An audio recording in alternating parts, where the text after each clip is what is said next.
My môžeme celkom presne vedieť, ako vyzerali Vianoce pred príchodom kresťanstva.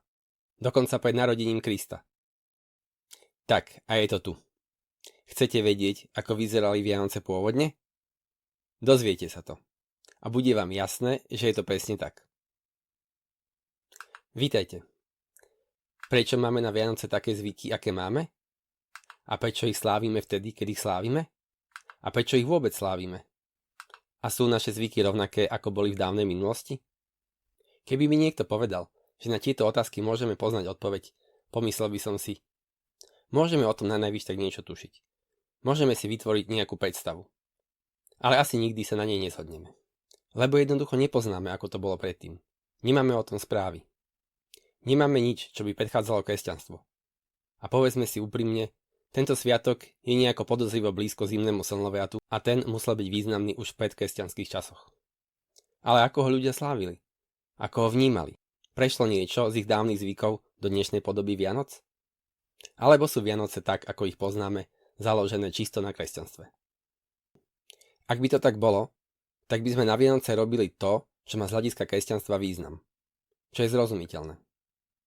No ako je z hľadiska kresťanstva zrozumiteľný vianočný stromček?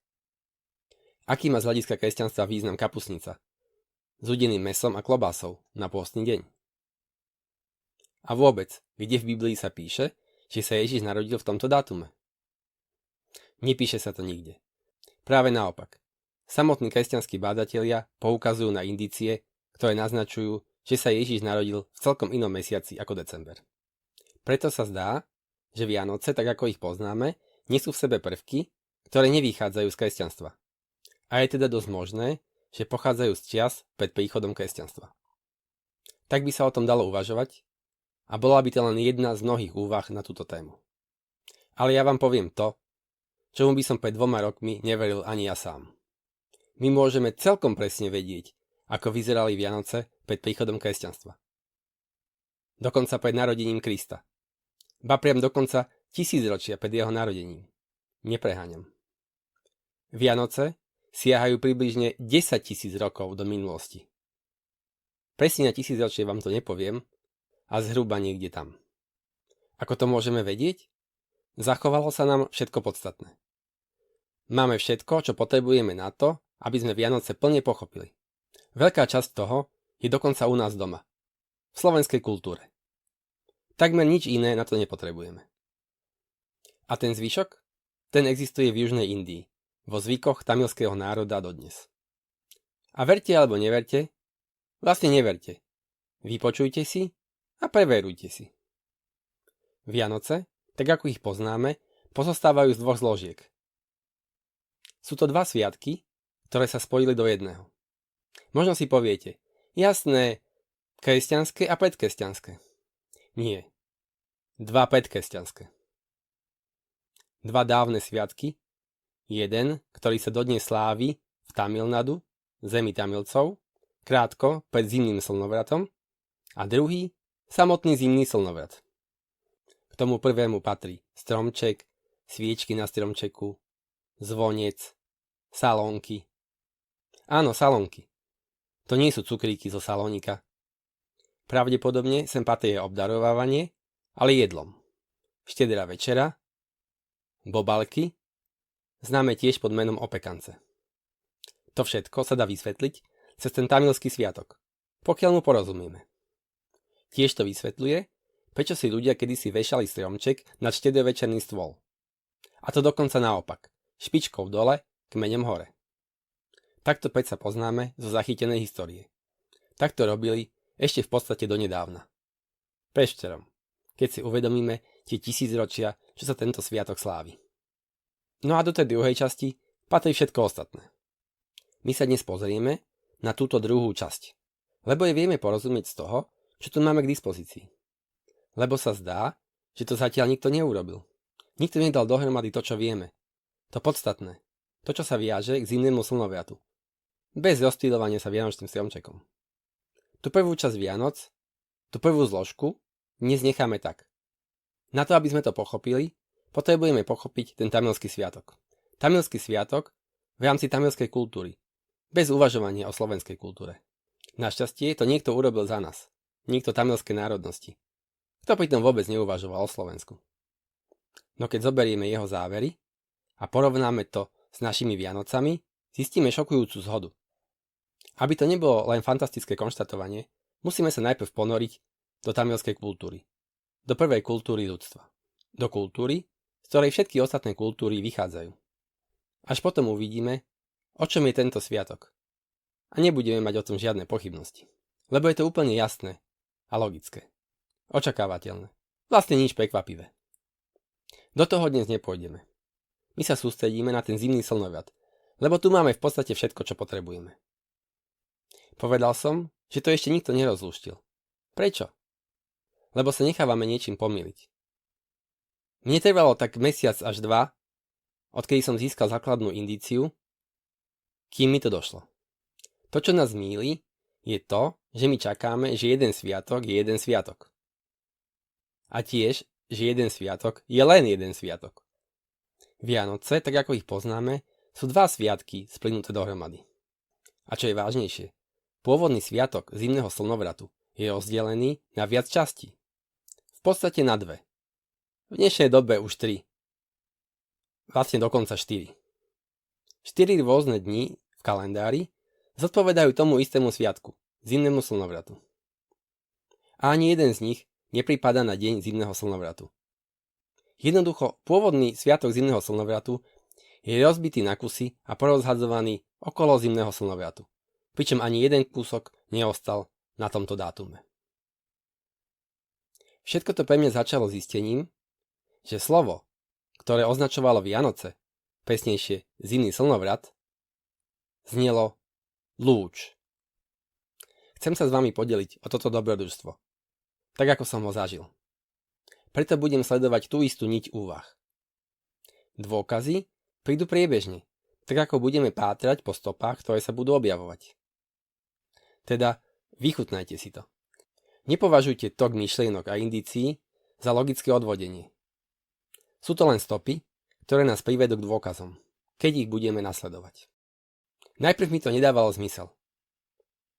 Všetko som si ešte raz dôkladne preveril, no musí to byť lúč. Inak to nejde. Ale prečo je to lúč? A ako to, že to nie je kráčun, čo sme si všetci mysleli? Postupne mi začínalo svítať. Lúč slnka. Veď to je na slnovrate to podstatné. Že sa vrátilo slnko. Deň sa prestal skrácovať a začal sa postupne predĺžovať.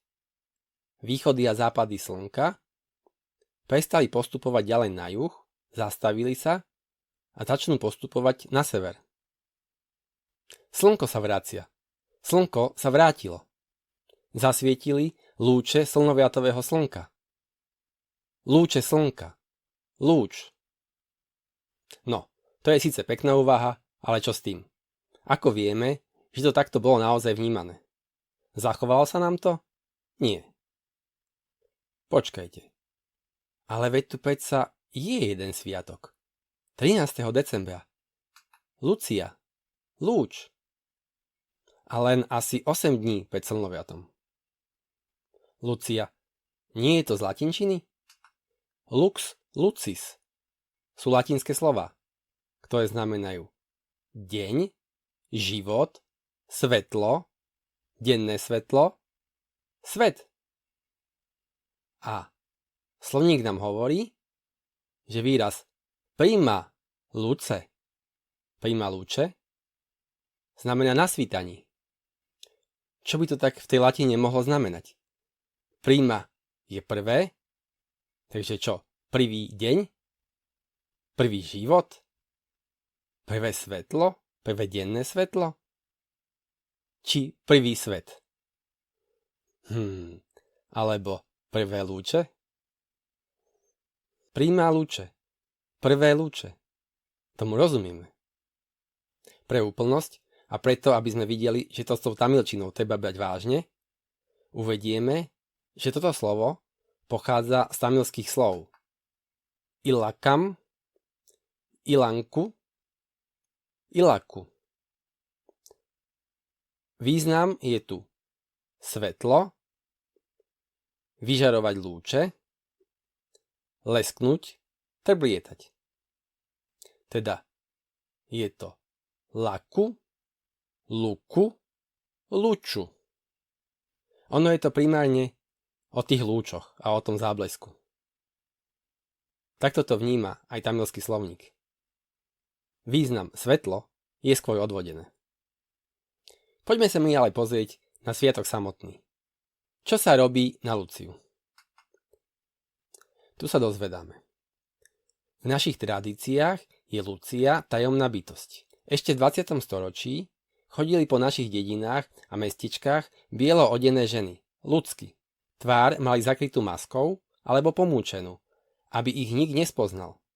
Na ústach mali papierový zobák, ktorým sa dalo klepotať. Zväčša chodili ticho. Len búchali na dvere a bez dovolenia vošli dnu.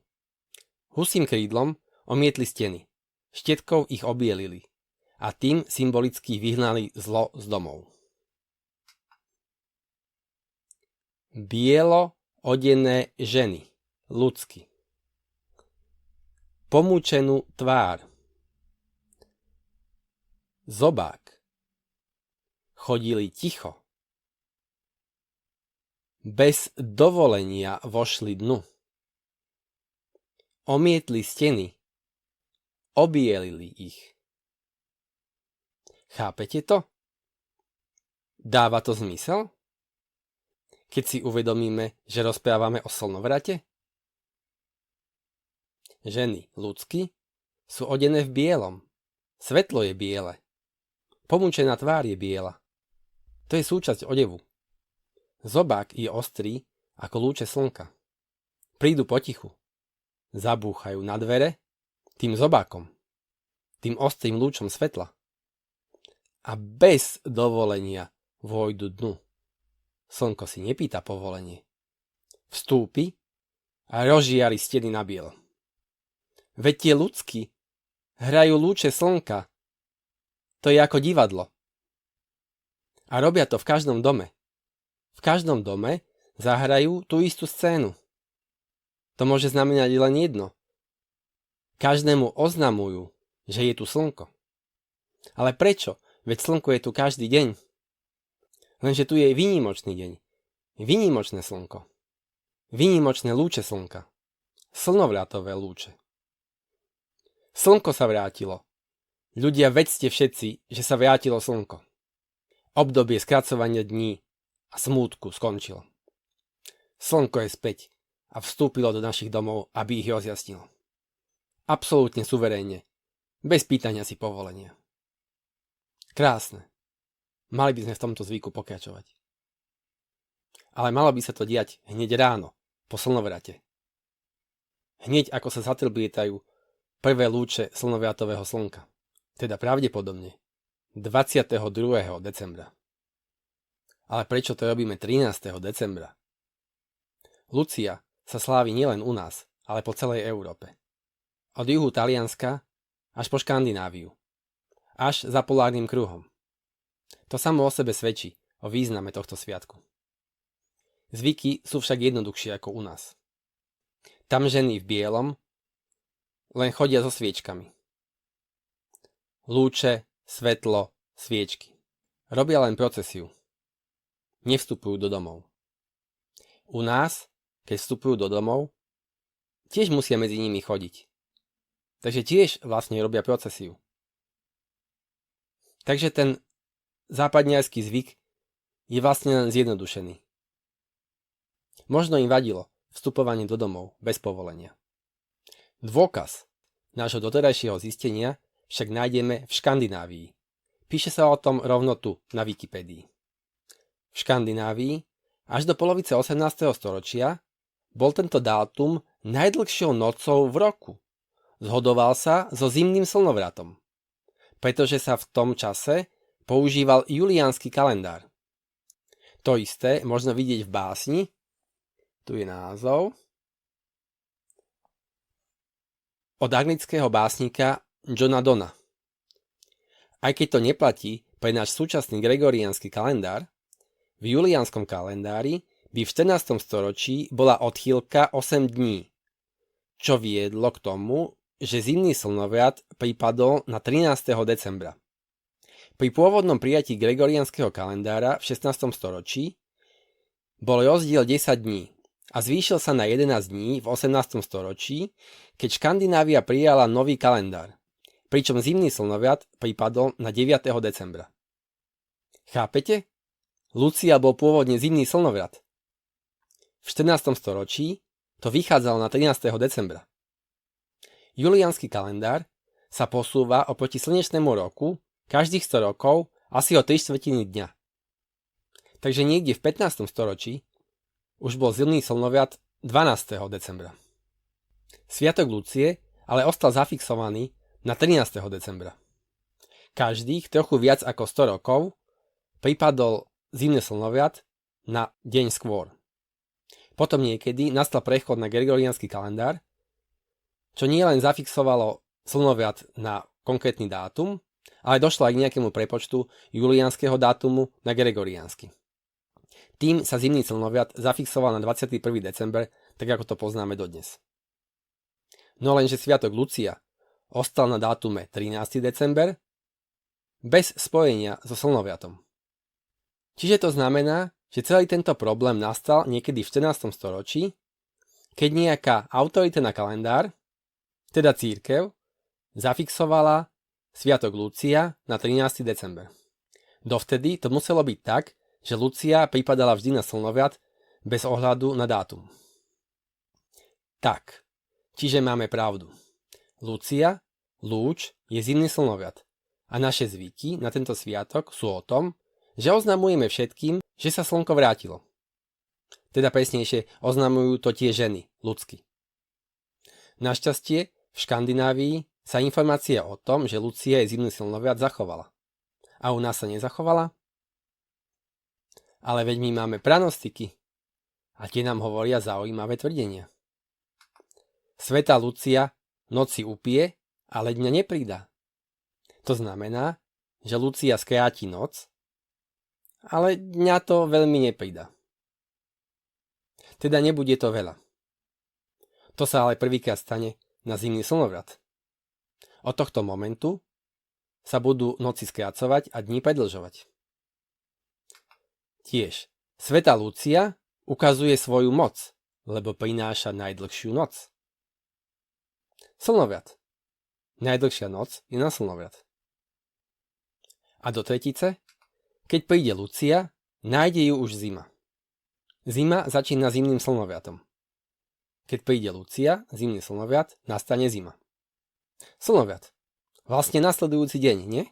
Až vtedy, keď vyjde slnovratové slnko, ktoré sa vrátilo, tak je už zima. Až vtedy je noc upitá. A tá najdlhšia noc, tá bola predtým. To je tá noc, kedy by sme mali, vlastne kedy by tie ženy mali, čakať na východ slnka. Veď keď to majú všetkým oznámiť, musia to najprv sami pozorovať. Nie? Ako by inak vedeli, že už nastal slnovrat. Museli na to mať nejaký spôsob, ako to pozorovali. To sa robí jednoducho tak, že viete, kde na slnovrat slnko vychádza. Keď sa tak stane, viete, že je to tu. Ono je to prakticky trochu zložitejšie, ale princíp je tento. Takže tú noc, v očakávaní východu slnka, asi prebdeli. Ale veď my tu máme niečo v tomto zmysle.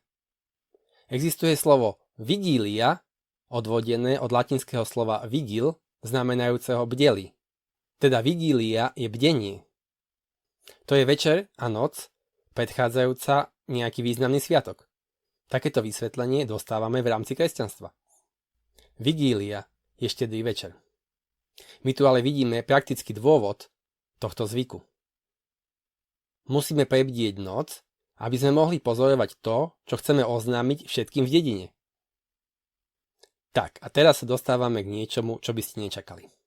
Ak ste z východu, možno začínate niečo tušiť. Prečo práve z východu?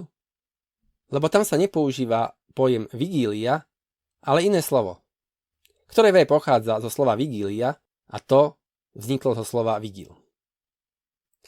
Takže vigil bdelí, vigília bdenie. Keďže ale máme k dispozícii tamilčinu, prvý jazyk ľudstva, môžeme sa spolu pozrieť na pôvod tohto latinského slova. Tamilské slovo vili znamená prebudiť sa, nadobudnúť vedomie, byť hore, pozerať sa, oči. Vili vidí. To je zmena L na D. Keď pozeráme, sme hore, sme prebudení. Bdieme. To L v slove vili nie je obyčajné L. To je také špeciálne L. Volá sa to retroflex. Lebo sa vyslovuje vzadu.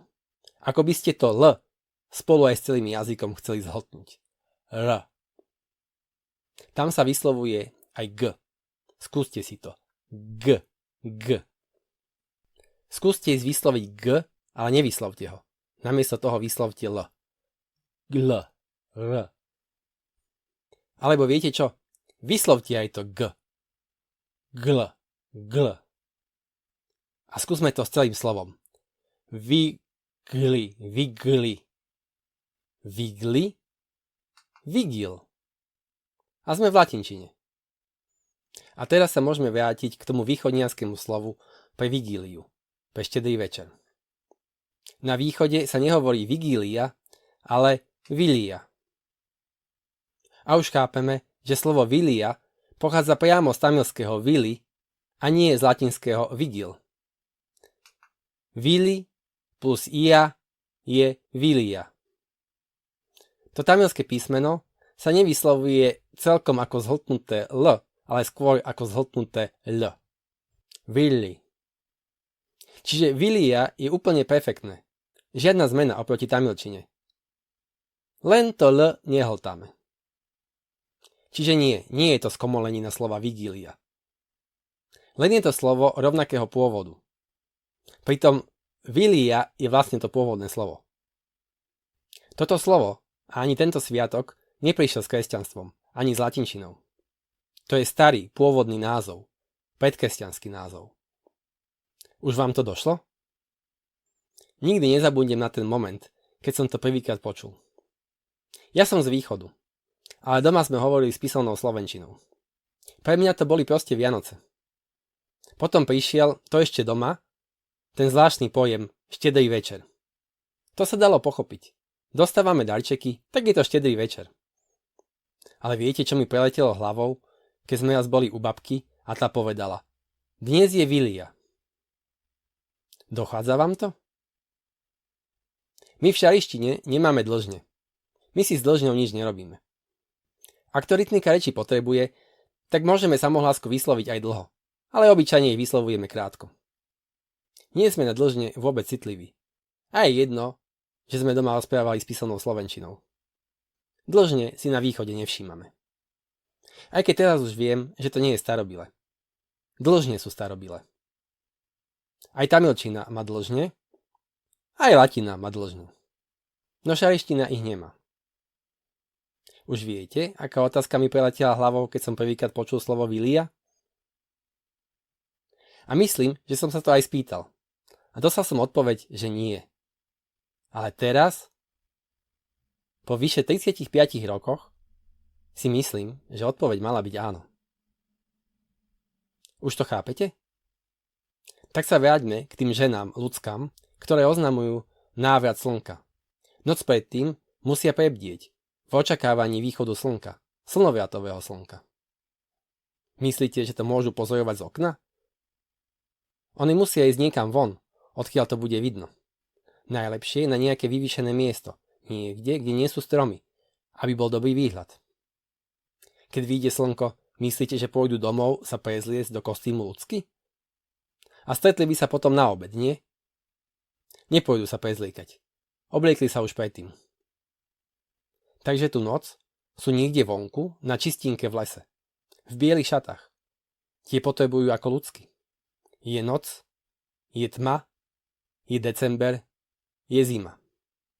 V diaľke vyjú vlci a okolo chodí divá zver. Podotýkam, sú to ženy. Iba ženy. Dokonca sú to mladé ženy. Panie domu asi nebudú obchádzať dedinu a každému bieliť steny a upratovať. Naopak, panie domu sú doma a iné ženy, ľudsky, k nim prichádzajú.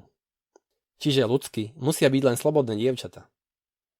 Dostatočne staré na to, aby mohli ísť niekam do lesa v noci. Dostatočne mladé na to, aby ešte neboli vydaté. Čiže sú to práve dievčatá, súdce na videj. Tie majú chodiť po dedine ako ľudsky. A tie isté ľudsky sú teraz v bielých šatách na čistinke v lese. V noci. V zime. Divá zver krúži okolo. Boja sa. Je im zima. Keby tam len tak stáli, tak kto vie, či by skôr zamrzli, alebo by ich niečo zožralo. Na tento problém existuje jednoduché riešenie. Tanec a spev. Pri tanci sa zahrejú a pri speve sa prestanú báť a odplašia divú zver. Takže máme mladé devy, súdce na videj, ktoré v noci v bielých šatách na čistinke v lese tancujú. A sviatok sa volá Vilia. Lucia. Ľudsky. Vilia. Víly. Tak, a teraz viete, ako som sa cítil, keď mi to došlo. Poďme ďalej. Sú tu predsa príbehy o vílach. Tak sa skúsme pozrieť, či to dáva zmysel aj ďalej. Opäť si predstavme tie mladé devy, víly, tancujúce v noci v lese. Tanec a spev pomôže, ale strach úplne nezaženie. A čo ak by okolo náhodou išiel nejaký muž? Nemal by tam ísť, sú predsa Vianoce. No ale stáva sa všeličo. Z nejakého dôvodu ide muž, ideálne mladý, okolo. Príde k ním. Ako zareagujú tie dievčatá? Myslím, že tu sa na správaní ľudí nič nezmenilo. Zoberú ho do tanca a vytancujú. Nepustia ho preč. Predsa len je to muž. A ak by bolo treba, bude ich chrániť. Svojho ochrancu neodoženiete preč. Navyše, tie dievčatá majú prevahu. Ich je viac. On je len jeden. Budú tancovať, budú sa smiať a budú sa dobre zabávať. Lebo, aj keď to nepriznajú, sú radi, že tam je. Vlastne by to nemali priznať. Muž v takej spoločnosti by nemal byť vítaný. No ale keď tam okolo je tma, a kto vie, čo sa v tej tme všetko skrýva. A povedzme si úprimne, tie devy asi baví to, že motajú tomu nešťastníkovi hlavu. Nečudo, že sa v tých príbehoch takýto muž do jednej víly zaľúbi. A nakoniec, čo je na tom zlé? Veď sú to devy súdce na videj. Na slovenskej Wikipédii sa o vílach dozvedáme.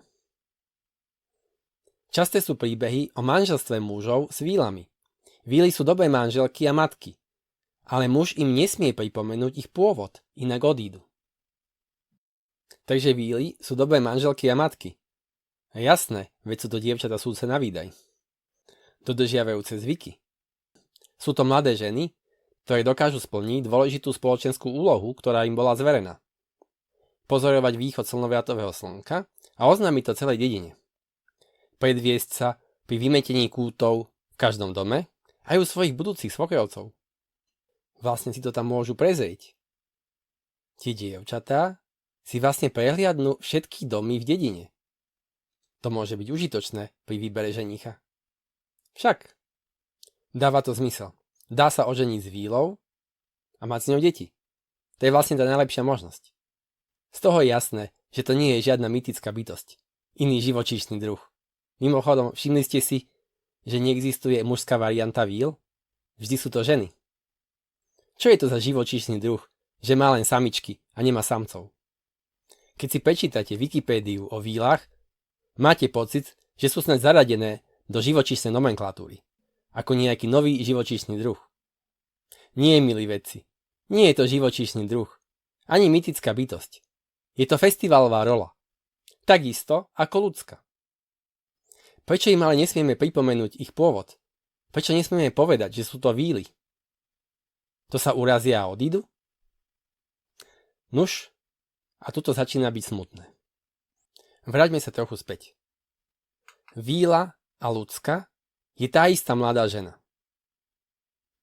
V noci je vílou a po východe slnka je ľudskou.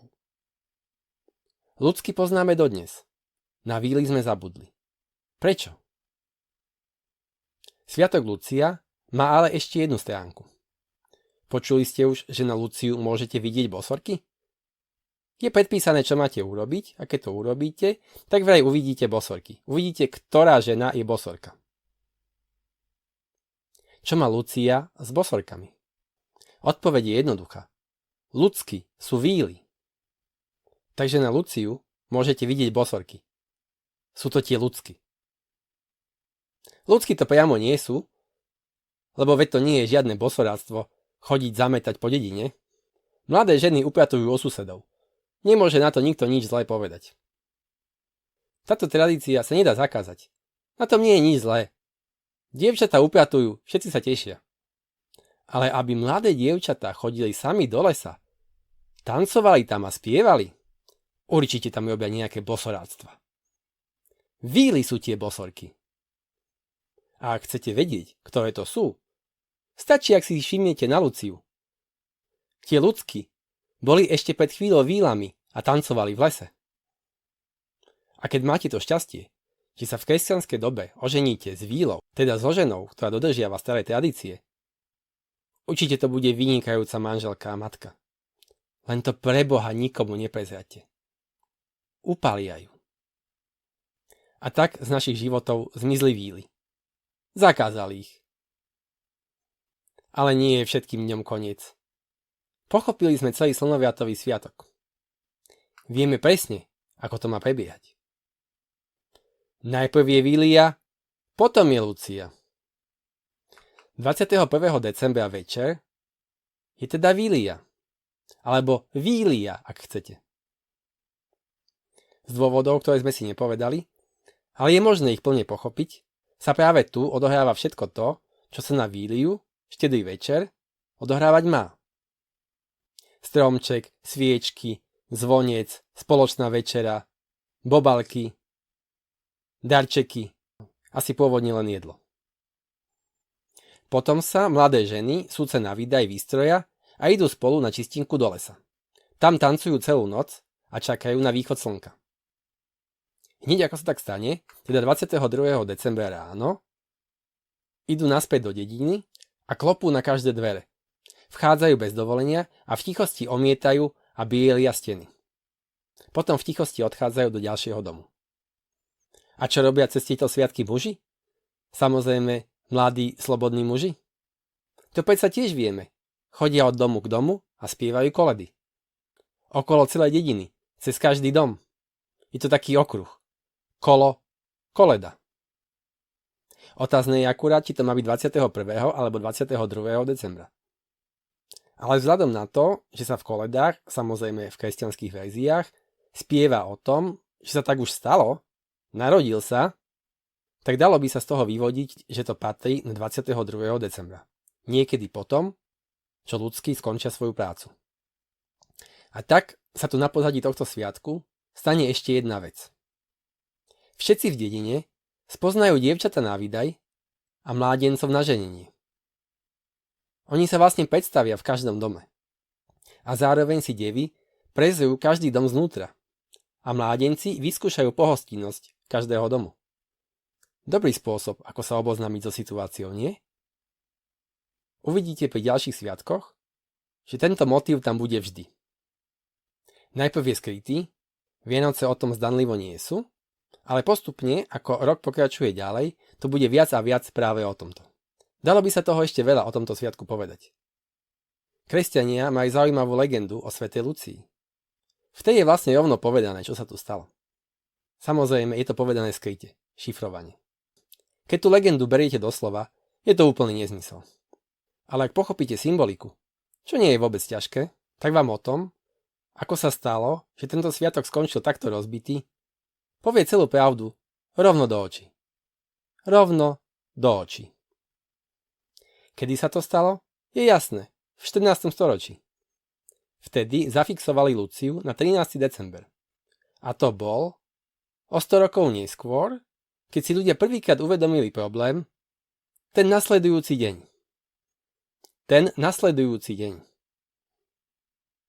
O tom a o mnohých ďalších veciach píšem v knihe. Tam to bude všetko. O všetkých sviatkoch. Aj s prezradením toho, čo teraz ešte nechcem prezradiť. Na záver už ostáva len novoročné želanie. Slnoviatové. Vianočné želanie. Želám nám všetkým, nech tento krásny sviatok zas obnovíme v jeho plnej kráse. Dovidenia na budúce.